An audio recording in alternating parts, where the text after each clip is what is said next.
And welcome back to the channel, Scooter Bomb. This is episode number 3 in the Yamaha Jog CV50 build.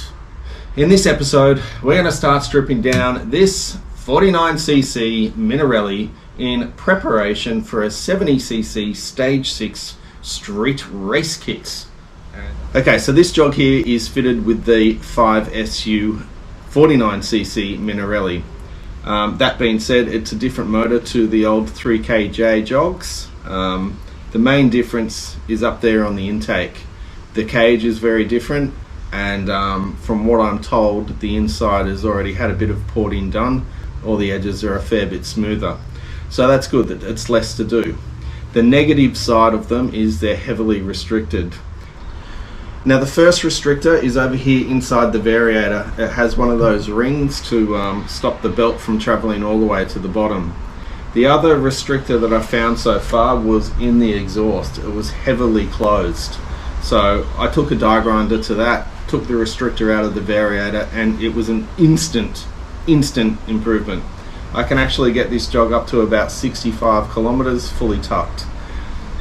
Now that being said, it looks like the stock belt is also a restrictor because it doesn't travel all the way up the pulleys on both sides. I did mark them with a marker, and as you can see on this back one, it's nowhere near the top of the pulley.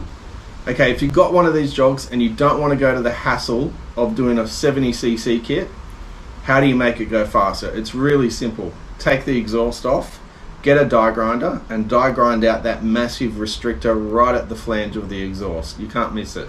The other thing is, take the variator off and take out that big washer that's right there. And then you might want to get a slightly longer belt, which will allow full travel in the torque driver and the variator. And all those 3 modifications should help you increase your speed quite considerably. That being said, it's now time to start tearing into this motor.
Alright guys, I must confess, this is the first time that I have split a 2-stroke motor case before. Never done it, so I'm going to learn along the way. So follow me in my journeys that are hopefully successful, but I will also share my fails as always. So here goes, let's start pulling this case apart and let's get stuck into this motor. Okay, so we have the case splitter set up now. I'm just going to show you what I've done. It's pretty much well centered, dead set on the crank, and a quick cursory look inside. I can see I have no more nuts or bolts holding the case together. There is this one here, but that doesn't go right the way through. So that being said, it's time to split the case. Let's go for it.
And success.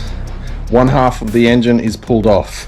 So here we are, the small side of the case, and there is the crankshaft sitting there all by himself. Now it's time to move over to this side and do it all over again. Alright, so we're ready to push the crank out the other side now. Let's set up the camera and see how we go.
That is my first case split that I've done, and if I must be honest, it was something that I was a little bit nervous about, but it turned out there was nothing to be nervous of. So if it's something that you're considering doing, get in, have a go. It was really easy.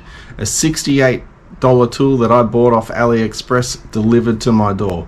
Link in the description below. So what's next in the next video? We're going to take this 70cc stage 6 street race cylinder and put it on this motor.